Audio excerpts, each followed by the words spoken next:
All right, welcome everybody. We'll give everybody a few seconds to get all logged in.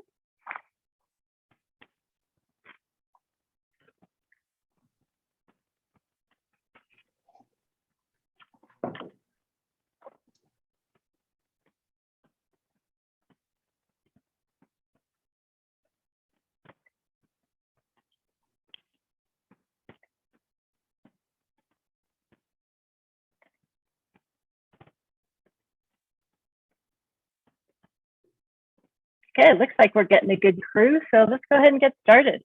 Good afternoon. Welcome to the Animas Museum's second Saturday series seminar for February of 2022. My name is Susan Jones, and I'm on the board of directors here at the Animas Museum, which is owned and operated by the La Plata County Historical Society. I'm really excited to have Patty Joy here with us today to talk about quilts, focusing on the years 1885 to 1920. You know, I first met Patty back in 2012 when we opened our quilts exhibit here at the museum. And over the years, I've learned so much from her, and I'm really glad she's here today to talk about some of the quilts in our collection. Now, Patricia Joy is from a Western Slope pioneer family whose grandfather was a highway civil engineer in Durango in the 1920s. She and her husband finally settled in Durango 9 years ago after living at their cabin on the Dolores for 3 years. When she's not quilting, she's deep into family genealogy. Patty is a fiber artist that has worked in the field of quilting for more than 40 years. She started teaching quilting in 1983, opened a quilt shop in 1985 in Fairbanks, Alaska, and then a second one in Colorado Springs, Colorado in 1995. Patty has always made quilts, contemporary and traditional, taught classes, lectured on antique quilts, and participated in documentations. Her love of the fiber arts has led to an extensive collection of antique quilts, which she loves to share and lecture on, and you'll see some of those today too. This hasn't prevented her from participating in the very contemporary field of fiber arts. She has been a participant in many juried fiber and quilt shows, but takes the greatest pleasure in her acceptance in multimedia art shows, such as the Foothills Art Gallery, where she has shown many times, competing with artists in a variety of media. But before we get started, and before I turn it over to Patty, let me do a little bit of Zoom housekeeping. We're using Zoom webinar feature today, which means that you're all muted and your videos are all off. At the bottom of your screen, and you may need to mouse down a little bit to see it, there are some icons. To minimize distractions today, we have disabled the chat function. If you have an immediate issue or question, please click on the Q&A icon, and I'll be monitoring that as we go along. At the end of the talk, we'll have some time for Q&A. And you can either type your questions into the Q&A, and I'll pass them on to Patty, or at that time, you can click the little hand icon and raise your hand, and we'll allow you to unmute and ask your question. This session is being recorded, and you will receive an email in 24 hours with a link to the recording. And with that, here's Patty. Hi, I'm delighted to be here today to talk about quilts. You know, those of you who know me know that I love to talk about quilts and that I do have an extensive collection. I feel sorry for quilts, and when I go to auction, if I see one, I'll bid on it because I think it needs a new home. Today, we're talking about quilts in the Animas River Valley from 1885 to 1920, because this is a good point when this valley was populated. The people started coming into the valley in 1874 when it was legal for non-native people to inhabit here. So that's kind of the starting with him. People of all types, social and economic, migrated to this area. They were influenced by where they came from and what life they led. Townspeople, ranchers, farmers, miners, merchants, and railroad workers made up the population of Durango and the surrounding areas. The women who came as partners to those workers, and it was more often women who supplied creative energy in the area. Often women strive to create home and comfort in harsh conditions, and many American women expressed this with the quilts in their meager surroundings when they came west. I've selected a variety of quilts from the Animas Museum collection, as well as my own personal collection to discuss some of the trends and attitudes that accompany this important woman's work. I must note that you will not see applique quilts in the slides today. This is not to say that applique quilts were not made in Western Colorado at this time period. I am sure they were, but neither I nor the museum own an applique quilt that we would love to show you. I'm always looking out for that find. And now to the quilt. And I do look down and read my notes because I want to make sure I tell all of you everything. Okay, our first quilt is a log cabin quilt. This is owned by the museum. It was a donation. The log cabin quilts are the oldest recorded quilt pattern in America. And they're found throughout the US and at every time period. It was a great way to use up precious fabric scraps. We forget that when America was a colonial America, people were weaving, they were either importing fabric from England or they were weaving their own fabric. So each little scrap of fabric was important. And things such as bed covers were made from these little scraps of fabric. And a log cabin is a great way to do it. This quilt is from the museum collection. It's made up of a variety of fabric, wools, probably worn out pants, and cotton scraps from dress fabric. The careful placement of the log cabin blocks creates an interesting and dynamic pattern of light and dark. This was the quilt artist in all of us who take blocks and put them together in different ways to make it fun and interesting. Then the quilter used strips of every fabric in the log cabin blocks to create a very interesting strippy border to set off and frame the blocks themselves. We don't know if the quilt was made in Durango or possibly was one of the treasured items that might have come by wagon to this area, but this is much like the items that pioneers would have brought with them. A detail of the quilt. Moderator, oh, thank you. This is a detail of that quilt, and it's an excellent way to show the blue and white check is a cotton fabric. The green is a wool worsted. There's just a variety of cotton. It's really interesting that there's a variety of cotton and wool fabrics in this, and the tiny 1 to 1.5 inch strips that were hand pieced to create this quilt. Our next quilt is a streak of lightning log cabin. This is a quilt made with this, and this is also in the museum collection. This is a quilt made with the same log cabin block, but the individual blocks are smaller. They're more like a 5-inch block, and they're set in a streak of lightning pattern, which create a continuous zigzag down the quilt. After the Civil War, America entered an age of abundance and adventure.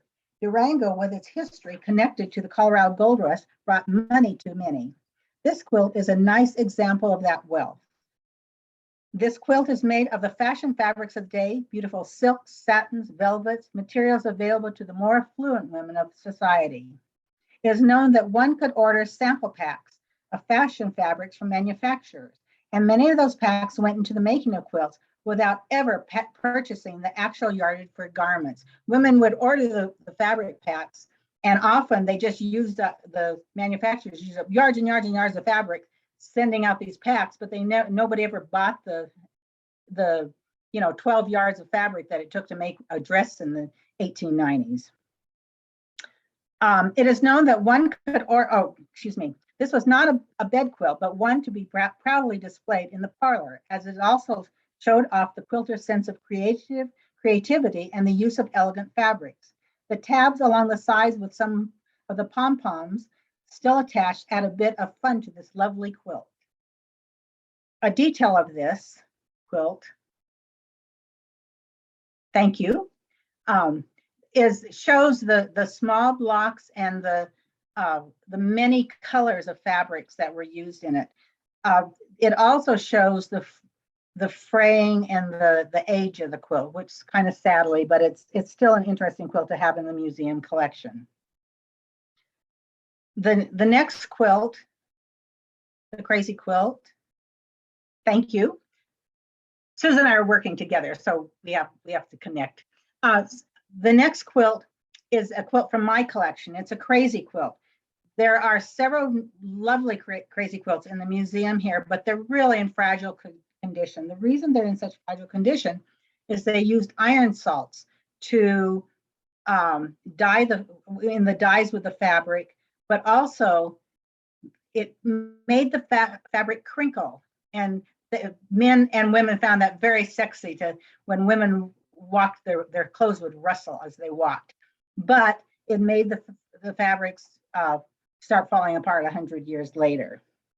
This quilt from my collection is from the late 19th century. It's kind of exciting that it's dated 1886 and it has an initial AGM on it. So this woman wanted us to know who she was and why she made this quilt.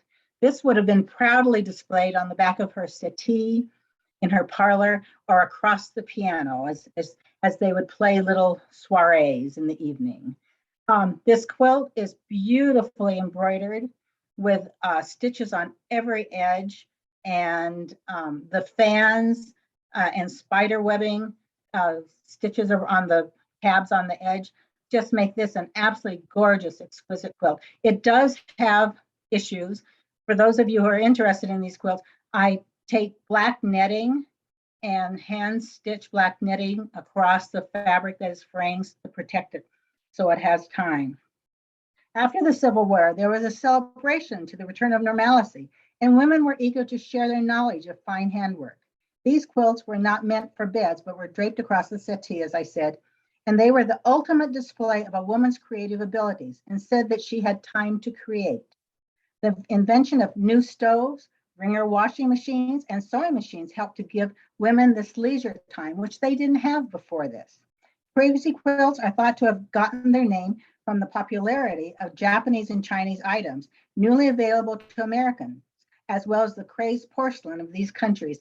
America just was gaga over Asian things. It also were something that was kind of exotic and interesting. So this is just a wonderful quilt to show off. The Rising Star. This Rising Star is the last of the foundation piece quilts I'm showing. Foundation piece is using a muslin piece of fabric, and then the fabrics I've shown, this one and the three previous, were all sewn onto this foundation. What it did was stabilize the fabric, because as we know, silks and satins move around a lot, and it gave them more body as they worked. But it also used up all those little bits and pieces. This is a great one because it has all those little bits and pieces on it, but it's more controlled. The artist has made it into a rising star pattern. And it has lots of black, which we find unusual today, but women wore black most of the time. Anybody who was married, you didn't have to be a widow to wear black. Often women wore black. And so there were lots of black scraps around, and she made an excellent use of this fabric. It's noted that none of the previous quilts were actually quilted, with the use of a foundation backing and made a structurally sound quilt. So these were either never, sometimes most of them are tied, or sometimes there are a few stitches here and there on them, but they're really not quilted quilts. They're legally not called quilts. They're really comforters. So anyway, the pine tree quilt, which is our next quilt. This is a very large quilt, and it has a date of 1890 stitched into it with simple embroidery stitches. Dating quilts is so difficult because nobody dated them or signed them. We have a horrible time not knowing who they belong to. This one is in my collection, which is one of my treasured quilts. It's just so beautiful, but it has a date of 1890, so I do know when it was made. The pine tree is reported to be a very old American block pattern, and they say, it dates from the Revolutionary War, as this is patterned after the pine tree flag of independence that was used. And it was a popular pattern then, and it still is. A lot of This is a 2-color quilt, which meant that the quilter had to purchase enough fabric to create this quilt rather than using available scraps. It makes us think of a good use for that butter and egg money that women had. This lovely quilt has fine piecing and lovely, it's beautifully quilted. It's the swirly quilting all around the edges. It's a very beautiful quilt. Our next quilt is a Lemoyne Star. This is a late 19th century quilt. It's made of many fabric scraps.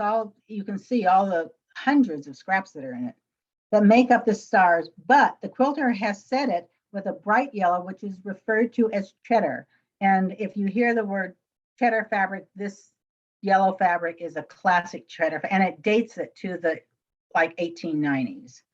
The Lemoyne star pattern is said to be named after Pierre Lemoyne, who designed the stars for tiles of Versailles Palace, or a second idea is that it is named for the Lemoyne brothers who founded New Orleans. Quilts patterns have different names, but these, and people take pride in knowing where their names come. So we can think of this as legendary of this quilt pattern. But it's mercantile stores in the Western United States sold fabrics for cotton day dresses, but they knew that many women were purchasing to make quilts. This is why nobody would want to wear that bright yellow, but these merchants knew that they might want to use that yellow, the cheddar, in their quilts. The merchant had to have an idea as to what prints and colors were popular to fill these needs. I am sure he or she was helped by the ladies' magazines that promoted quilting and needle arts, along with giving women new ideas and quilt patterns. Yeah, there were quite a few. Lady Godley's quilt magazine came out, and other quilt magazines which connected America and women in the West with what was happening in the East as to fashion ideas and art ideas. The next quilt, this is a courthouse steps quilt.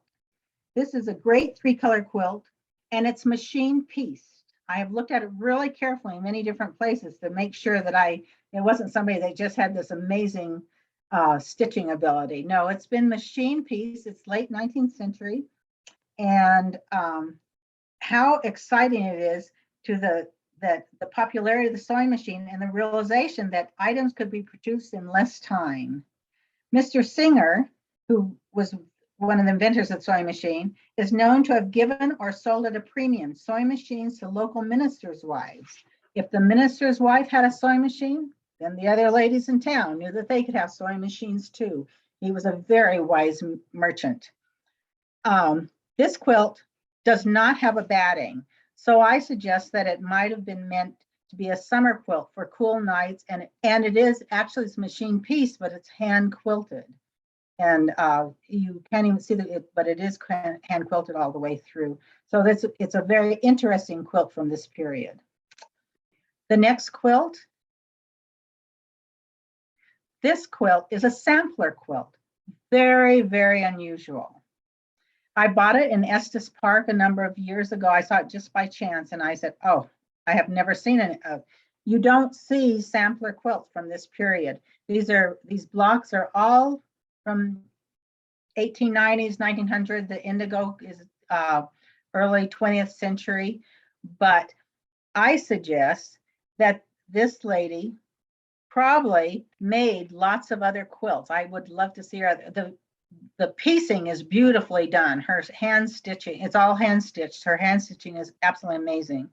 And that she could have a dozen quilts out there made from these blocks. Often, and those of us who are quilters know, we often will make one more block just to make sure all the blocks are the right size. You know, if they're not exactly right or don't fit together. So it's a security thing.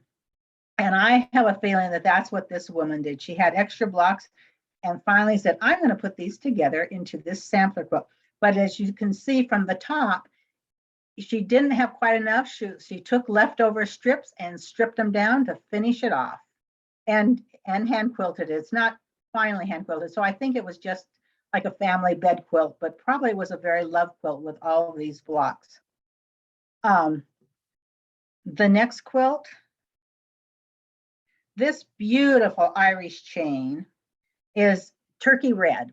classic turkey red fabric. It's all late 19th, but the turkey red was dyed and then it was over dyed to create this rich color. And we found when we were looking at this quilt that the red was rubbing off on our gloves. And this quilt has never been washed. It's in pristine condition, but the turkey red is so it's would bleed. I mean, the fear would bleed. So we were really careful handling it and wrapping it back up so the red would not run off on this white. This quilt is also in the museum collection.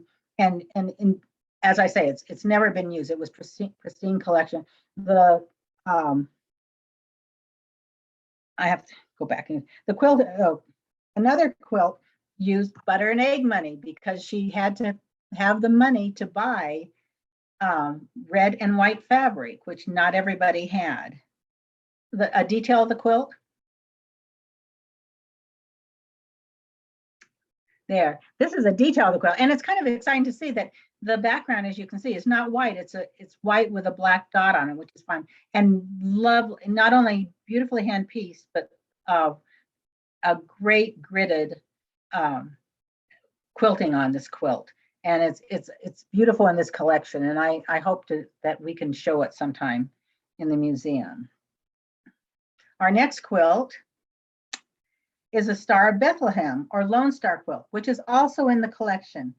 And looking at this quilt, this was made by the same lady who made the Irish chain. And we know that because she used the same turkey red fabric, which also bleeds. Now this quilt has been washed, and when looking at the back, you can see where the red bled through somewhat to the back. But thank goodness it didn't bleed into the white fabric next to the turkey red. So it's still good. The medallion in the center was made. She added the white, and then she added a huge border because she wanted to put it on her bed. And that's which is more unusual for that time, but that's how you get a quilt up to the size you want. This fabric quilt names. This is called Star of Bethlehem or Lone Star quilt. And the center medallion, I could find two names, but for the 4 stars in the corners, which make this really nice because she didn't want that the blank space, she filled it in. I found 11 names for those stars in the corner. I came up with 2 that I found the most were Blazing Star or Star of the East. You know, we must remember that quilt block pattern names are rather colloquial and change across the land. What your grandmother called a quilt pattern may not be the same what my grandmother called the same pattern because she lived in another town and they chose to use a different name. And that's why sometimes you hear a name like the center medallion, Star of Bethlehem, but it's also Lone. If you're in Texas, you're going to call it a Lone Star quilt. The 4 blazing stars in the corners are a nice creative addition as they, rather than leaving an open space, she's filled it in with something. It's too bad she didn't put a couple more stars in her big border, but she was ready to get on with something else. The next quilt. This is a hexagon block, or I call it my wash day blues quilt, this is a classic early 20th century quilt. Indigo fabrics for men's shirting, and of course Levi's, which we all know, were very popular at this time because they were work clothes. When a shirt wore out, the quilter always could find some bits of fabric to cut and use in a quilt. She never let anything go to waste, and I'm sure some of us who are quilters find the same thing. And the white background is made up of a variety of fabrics as well, probably scraps from day dresses. It's not just one fabric, it's many, many different pieces and parts of white fabrics. These very popular quilts are not often seen as they were family quilts and used up and worn out on beds. This quilt has such a nice wash day patina because I'm sure it's been washed many times, and you can see the different fading in this quilt. It's made up of diamonds and hexagons, and you have to really study it to see the quilt, individual quilt block, but it's there. It's just putting it together creates a whole different pattern. The next quilt. This is a beautiful ocean waves quilt, or it's also called odds and ends, another name for this, that is in the museum collection. We're very fortunate to have this because this is really an indigo and white quilt, but it's all new indigo fabric rather than the wash day blues one that I previously showed you. Quilt patterns often had several names, which I've mentioned. This one added a name in 1926. Mrs. Hoover, the wife of President Hoover, saw an ocean waves quilt at a quilt show, loved it so much that she commissioned to have one made for her family. The pattern became Mrs. Hoover's quilt, and all through the 20s and 30s, this was another name for this was Mrs. Hoover's quilt. Quilts were done when they got, the museum is most fortunate to have this lovely quilt in its collection, it's really a beautiful quilt. And it's also a two fabric quilt. The people who donated this felt it was an older quilt, but no, it's from the teens and right into the right period that we're talking about. The next quilt. This quilt is Cross and Crown. I've included this quilt and it's from my collection. And it's a great example of a generational quilt. The blocks are older, probably turn of the century, and the fabrics are even older than that. But the lattice, which is the fabric that separates the blocks, is newer, closer to styles around 1920. And finally, the backing is solid beige, more likely from the 30s.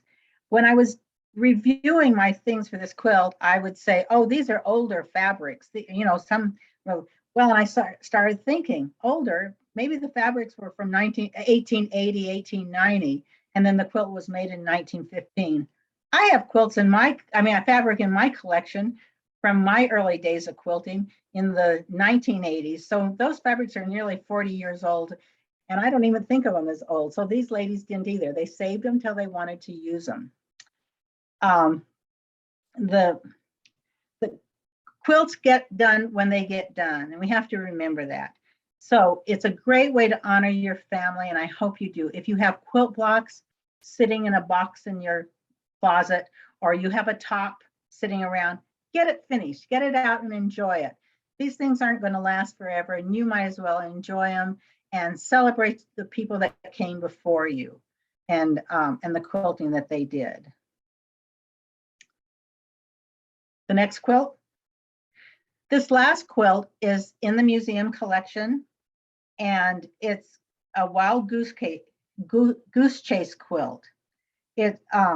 It's brighter colors. It's closer to 1920.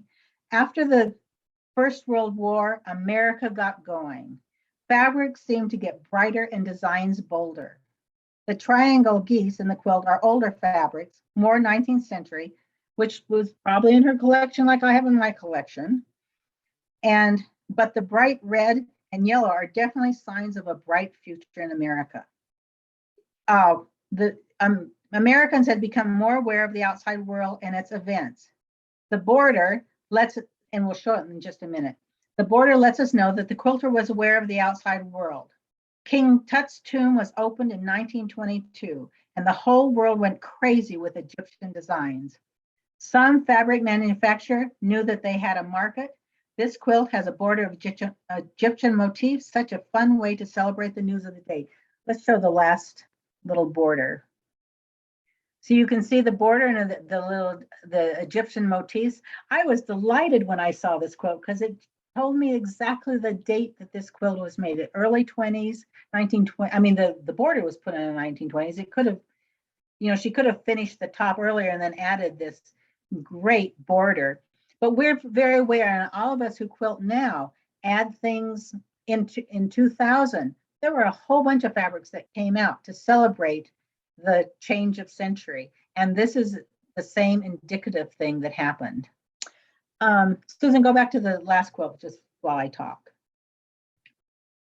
Thank you. It's better. I want to thank you for your attention to the short look at quilts from 1885 to 1920. I hope that I have helped you better understand how quilt patterns and ideas change over time and what was happening in Durango during this most formative period in the city's history. I am more than happy to answer any questions that you have about quilting or these quilts in particular. Thank you so much for taking the time to join us today. All right. That was incredible. Thank you, Patty. So do we have any questions? Again, you can either click on the Q&A icon and type them in there, or you can raise your little hand and we'll ask you to unmute. I see one hand, Kathy Duggan. I'll let you talk. I just wanted to say this was a great job, Patty. Thank you. Thank you, Kathy. It's so cute when my friends show up to support me. It is, and it's interesting for all of us to know a Zoom format is a little bit differently, that I talk faster. And those of you who've seen me speak in person, I love to bounce around and show off the quilts and handle the quilts. And so I tend to go through faster. So thanks for going through this with Susan and I. Because it's a new format, and we hope that we have more quilts to show. I think we're going to go 1920 to 1940 the next time. So we have, and the museum has some really fun quilts, and we'll bring them out for you. Great. All right. Thanks, Kat. We've got a question from Trisha Winslow, who says, thanks so much for interesting information on these quilts. Are any of your classes scheduled in Durango, Patty? I haven't scheduled any now, but I'm always thinking of classes and things to do. I've been, I teach long, but I do travel. I do Genia. I have fingers in a lot of pies, and no, but look for them. I'm through the shops and yes, because it's fun to teach old style quilts. When I started teaching, we were using cardboard patterns and hand stitching quilt blocks. I mean, that was my first class that I taught at community services. So yes, watch for them. Thank you. All right, Eileen. There you go. Okay. Hi, Patty. That was wonderful. Really enjoyed seeing all the different patterns. My question is, when I took a quilting class, we were taught to, sew fabric together in long strips, and then we'd cut them into smaller pieces and move them and sew them together. But on these older quilts, did women just take each little individual piece of fabric and sew it together? Or did they have shortcuts like that? No, actually, that's how they had quilt. They would cut cardboard patterns and then make each block, because it was all done by hand. And one of my favorite stories, when I had my shop in Colorado Springs, an older man came in with, I think, 4 quilt tops. Oh no, 4, no, I take that back, a stack of quilt blocks that he wanted to make into quilts. And they had been made by his grandmother. And I said, oh, I'd love to help you with that. But he didn't have much money, and I knew that. So it was really kind of a little bit of a charity project. And I said, okay, I'll do that. But then what I left over fabric, if I can keep that. And he said, oh, that's great. And he told me that he used to visit his grandparents down in the Wet Mountains, which is south of Colorado Springs. And his grandfather, would go out on the block that they cut off chickens' heads, because they raised chickens, and with a very sharp knife, he would carefully cut the little pieces of fabric for his wife so that she could make these beautiful blocks. And that's where these blocks had come from. I made the tops. I made, I think, 2 or 3 quilts for him that we finally decided. And one of them, when I gave it to him, he said, I don't like blue. I said, but your grandmother did. Every block in this quilt has blue in it. So she loved blue, and this is in her honor that I latticed it with blue for you. So these are the stories that we love about quilts. And yes, but back to your question, yes, all the blocks were cut separate, individually. All right. We've got a comment from Jan Postler that thanks to Patty for an interesting presentation and to the Animist Museum for the online quilt exhibit, reminding us of the physical exhibit from 2012. Can't believe it was 10 years ago already. It's great to see all these images and stories. Thanks, Jan. Kind of to go through that, we do have an online quilt exhibit. If you visit animistmuseum.org, that's our homepage, and there's the word exhibit that shows up in bright blue. If you click on that, you'll see a list. I think we've got about 13 or 14 online exhibits right now, including our quilt exhibit. So click on that and take a look at that. Any other questions? If not, I've got a couple things before we go. First, I'd like to thank Patty. This has just been a great experience getting the quilts out and talking quilts again. I've had so much fun. Then we do have a giveaway of a quilt documentation that Patty will do. And we're only including the people, those of you who have listened live, and I've got in an archival box everybody's name, and I'm going to pick somebody's name out, and the winner is Carol Schmuddy. So Carol, if you have a family quilt, and we'll get in touch with you, that you would like to have Patty take a look at and maybe help you analyze the study or analyze the quilt, we'll let you know, and we can schedule something for here at the museum. So congratulations to Carol Schmuddy. We got another comment from Kathy Gibson. Just makes me wish we had one from our family. Isn't that the truth? I think we all do.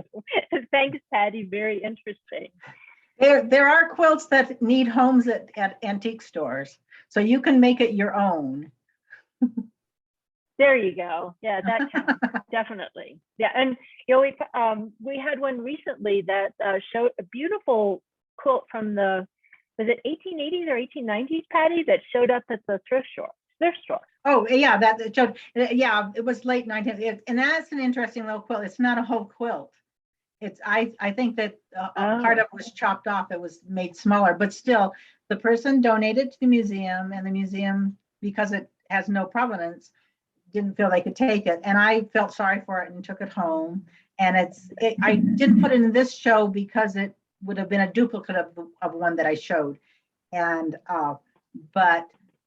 yes, if you come across a quilt, take it home, and it becomes your family history too. All right, I love it.